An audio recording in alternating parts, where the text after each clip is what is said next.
ফর্সা হওয়ার ক্রিম ব্যবহার করা যাবে কিনা, অজুর পরে ভেসলিন, গ্লিসারিন ইত্যাদি ব্যবহার করলে অজু বা নামাজের কোনো ক্ষতি হবে? মোহাম্মদ ইব্রাহিম আপনি লিখেছেন, এই ফিতনার জগতে চরিত্র কিভাবে হেফাজত করব।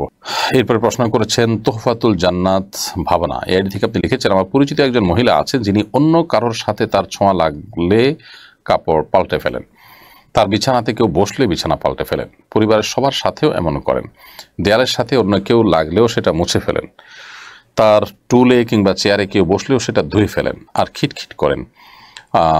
এই আচরণ সম্পর্কে ইসলাম কি বলে? তার এসব আচরণের জন্য কি তার গুনাহ হচ্ছে? আর বিলম্ব না করে চলুন আমরা প্রবেশ করি আপনাদের প্রশ্নগুলোর উত্তর দেওয়ার পালায়। মোহাম্মদ ইব্রাহিম আপনি লিখেছেন, এই ফিতনার জগতে চরিত্র কিভাবে হেফাজত করব। চরিত্র হেফাজত করার মতো কঠিন কাজ বোধহয় আজকের সময়ে আরেকটি পাওয়া দুষ্কর। এখনকার তরুণদের জন্য শুধুমাত্র নিজের চরিত্রকে, নিজের যৌবনকে সকল প্রকার হারাম সম্পর্ক থেকে বাঁচিয়ে রাখা, চোখকে হেফাজত করা, চরিত্রকে রক্ষা করা, এটা হলো তাদের জন্য সবচেয়ে বড় বুজুর্গি, এটা হলো তাদের জন্য সবচেয়ে বড় ভালো মানুষ হওয়ার লক্ষণ, আল্লাহওয়ালা হওয়ার জন্য সবচেয়ে বড় ধাপ এখনকার ছেলে মেয়েদের জন্য। সো সে চেষ্টা আমাদের করতে হবে, যত কঠিনই হোক না কেন।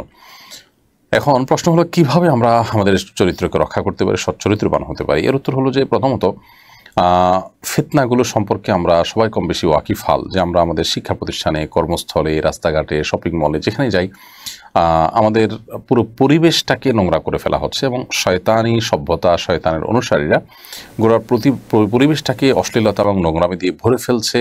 ইমানদারদের শত্রু শয়তান, শয়তান তার দোসরদের দিয়ে সে এখানে অনাচার এর যে চাষ, অনাচারের যে বীজ, সেটা সে এখানে বপন করছে। অতএব এটার বিরুদ্ধে আমাদের প্রত্যেকটা মানুষকে দাঁড়াতে হবে, সোচ্চার হতে হবে এবং বুঝতে হবে যে সর্বতভাবে আমাদেরকে আষ্টেপৃষ্ঠে ঘিরে ধরছে এবং সব ধরনের ফিতনা আমাদের উপরে পতিত হচ্ছে। এটি যদি আমাদের মাথায় থাকে তাহলে সেটিকে মোকাবেলা করা কিছুটা হলেও আমাদের জন্য সহজ হয়ে যাবে। কারণ আমরা যখন জানবো যে চতুর্মুখী ফিতনা আমাদেরকে গ্রাস করছে, তখন এটার মোকাবেলা করাটা আমাদের জন্য ইজি হবে এবং সহজ হবে। তো আমরা যখন বের হব, শিক্ষা প্রতিষ্ঠানে যাব, তখন আমরা ভাববো যে সেখানে যেহেতু একটা ফিতনাময় পরিবেশ আছে, শয়তান তার জাল বিছিয়েছে, সো আমাকে একটু কেয়ারফুলি থাকতে হবে। এই ভাবনা মাথায় নিয়ে যদি আমি বের হই, ইনশাআল্লাহ আমার জন্য বেচাটা অনেক সহজ হবে। সেই সাথে আল্লাহ তাআলার কাছে দোয়া করতে হবে, আল্লাহুম্মা ইন্নী আউযু বিকা মিনাল ফিতানি মা যাহারা মিনহা ওয়া মা বাতান। আল্লাহ আপনার কাছে প্রকাশ্য সব ধরনের ফিতনা থেকে আমরা পানাহ চাই, সে দোয়া আল্লাহ তাআলার কাছে করতে হবে। এবং এর বাইরে স্পেশালি যত দ্রুত সম্ভব উপযুক্ত হওয়ার সাথে সাথেই বিয়ের বন্দোবস্ত করতে হবে, নিজের পায়ে নিজে দাঁড়ানো, উপার্জন করা, মোহরের টাকা জোগাড় করা, অভিভাবকদের কনভিন্স করা, সব মিলিয়ে দ্রুততার সাথে বিয়ের ব্যবস্থা করতে হবে। ইনশাআল্লাহ সর্বমুখী এবং বহুমুখী প্রচেষ্টা হলে আল্লাহ তাআলা হেফাজত করবেন। এরপরে প্রশ্ন করেছেন তোহফাতুল জান্নাত ভাবনা, এই আইডি থেকে আপনি লিখেছেন, আমার পরিচিত একজন মহিলা আছেন যিনি অন্য কারোর সাথে তার ছোঁয়া লাগলে কাপড় পাল্টে ফেলেন, তার বিছানাতে কেউ বসলে বিছানা পাল্টে ফেলেন, পরিবারের সবার সাথেও এমন করেন, দেয়ালের সাথে অন্য কেউ লাগলেও সেটা মুছে ফেলেন, তার টুলে কিংবা চেয়ারে কেউ বসলেও সেটা ধুয়ে ফেলেন আর খিটখিট করেন। এই আচরণ সম্পর্কে ইসলাম কি বলে? তার এসব আচরণের জন্য কি তার গুনাহ হচ্ছে? দেখুন, প্রথমত এ ধরনের সমস্যা অনেকেরই আছে, আমি জানি ব্যক্তিগতভাবে এরকম মানুষের কথা।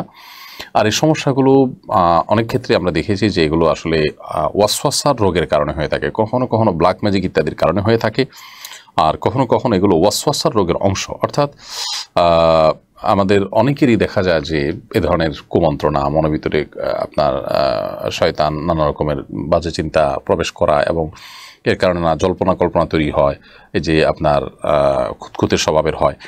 এগুলোর জন্য প্রথমত কোনো ভালো রাকিকে দিয়ে রুকিয়া করানো যেতে পারে। অনেক সময় রুকিয়া করলে এগুলো ঠিক হয় এবং সেই সাথে কোনো মানসিক ডাক্তার দেখানো যেতে পারে বা কোনো সাইকিয়াট্রিস্টের শরণাপন্ন হওয়া যেতে পারে। এবং একই সঙ্গে মোটিভেশনের দরকার, একই সঙ্গে যে মোটিভেশন কারোর মাধ্যমে তিনি মোটিভেশন নিতে পারেন বা সেলফ মোটিভেশন হতে পারে। এই জিনিসগুলো মানুষকে আপাত দৃষ্টিতে তার কাছে মনে হচ্ছে যে আমি অনেক বেশি পরিচ্ছন্ন থাকছি, অনেক বেশি পবিত্র থাকছি, অনেক বেশি আমি সতর্ক থাকছি। আসলে এই সমস্ত অহেতুক কাজে ব্যস্ত হয়ে তার অনেক বড় বড় কাজ থেকে তিনি বঞ্চিত হচ্ছেন, তিনি অনেক বড় বড় কাজ করতে পারছেন না, অনেক নেকামল থেকে বঞ্চিত থাকছেন। এটা শয়তানের একটা চক্রান্তও বটে।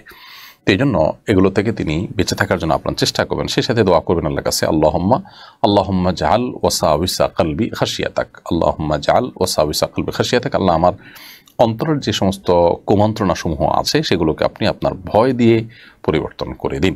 আপনি লিখেছেন অজুর পরে ভেসলিন, গ্লিসারিন ইত্যাদি ব্যবহার করলে অজু বা নামাজের কোনো ক্ষতি হবে কি? না, অজু বা সালাত ভঙ্গের সুনির্দিষ্ট কারণ আছে, সেই কারণগুলো না পাওয়া গেলে অজু বা সালাত ভঙ্গ হবে না। বিধায় ভেসলিন বা গ্লিসারিন ইত্যাদি ব্যবহার করলে অজু নষ্ট হবে না, সালাতেও কোনো অসুবিধা হবে না, কারণ এগুলোর ফলে অজু ভঙ্গের কোনো কারণ পাওয়া যায় না।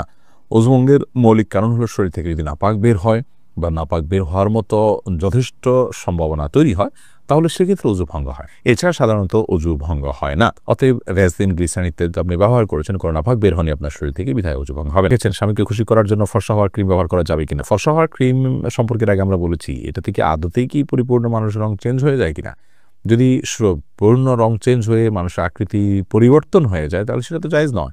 আর হালকা একটু ফর্সা দেখায়, এরকম যদি হয় তাহলে চেক করা যেতে পারে। কিয়া আক্তার আপনি লিখেছেন, আমার 15 বছর আগে বিয়ে হয়েছে।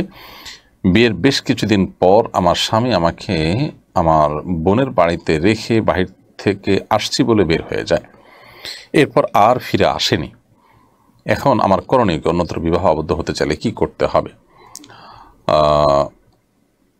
আল্লাহ তাআলা আপনার সমস্যার সমাধান করুন, আমরা দোয়া করি।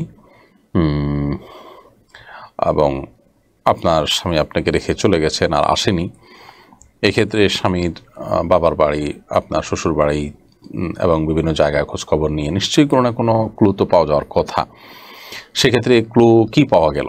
যদি দেখা যাচ্ছে যে তিনি আসেন দিব্যি, ইগনোর করতে চাচ্ছেন, আপনার সম্পর্ক রাখতে চাচ্ছেন না, তাহলে তাদের কাছ থেকে তালাকের উদ্যোগ নিতে হবে। আর যদি তার কোনো হদিসই পাওয়া না যায়, কেউই তার খবর না রাখে, নিরুদ্দেশ হয়ে যায়, তাহলে সেক্ষেত্রে আপনি যথাযথভাবে আদালতের শরণাপন্ন হবেন এবং আদালতের শরণাপন্ন হয়ে বিবাহ বিচ্ছেদ আদালতের মাধ্যমে বিচ্ছেদের অর্ডার নেবেন। সেটা সম্ভব না হলে এলাকার মান্যগণ্য মুরব্বীরা, আলেম ওলামারা যারা আছেন তাদের মাধ্যমে আপনি বিবাহ বিচ্ছেদের উদ্যোগ নেবেন। তারা পুরো বিষয়কে পর্যালোচনা করে ডিসিশন দিবেন এবং বিবাহ বিচ্ছেদের উদ্যোগ নেবেন। সেটা হলে ইনশাআল্লাহ আপনি অন্যত্র বিবাহ বন্ধনে আবদ্ধ হতে পারবেন। আখি আক্তার ফ্রম মানিকগঞ্জ আইডি থেকে আপনি লিখেছেন, নারীদের হাতে মেহেদি ডিজাইন ব্যবসায় বেপর্দা নারীর গুনার ভাগিদার কি ডিজাইনার হতে হবে?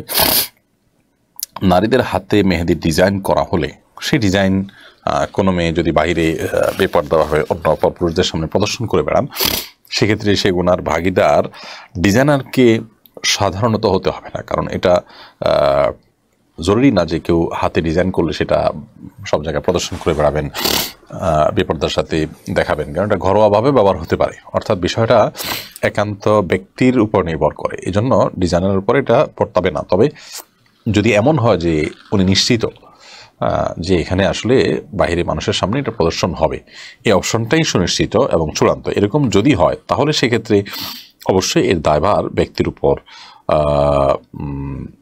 উপর বর্তাবে। সেজন্য এটা ডিপেন্ড করে যে কিভাবে এটা ব্যবহার হবে। যদি দুইভাবে ব্যবহার হওয়ার সম্ভাবনা আদৌ থাকে তাহলে সেক্ষেত্রে কোনো দায়ভার ইনশাআল্লাহ ডিজাইনের উপর আসবে না।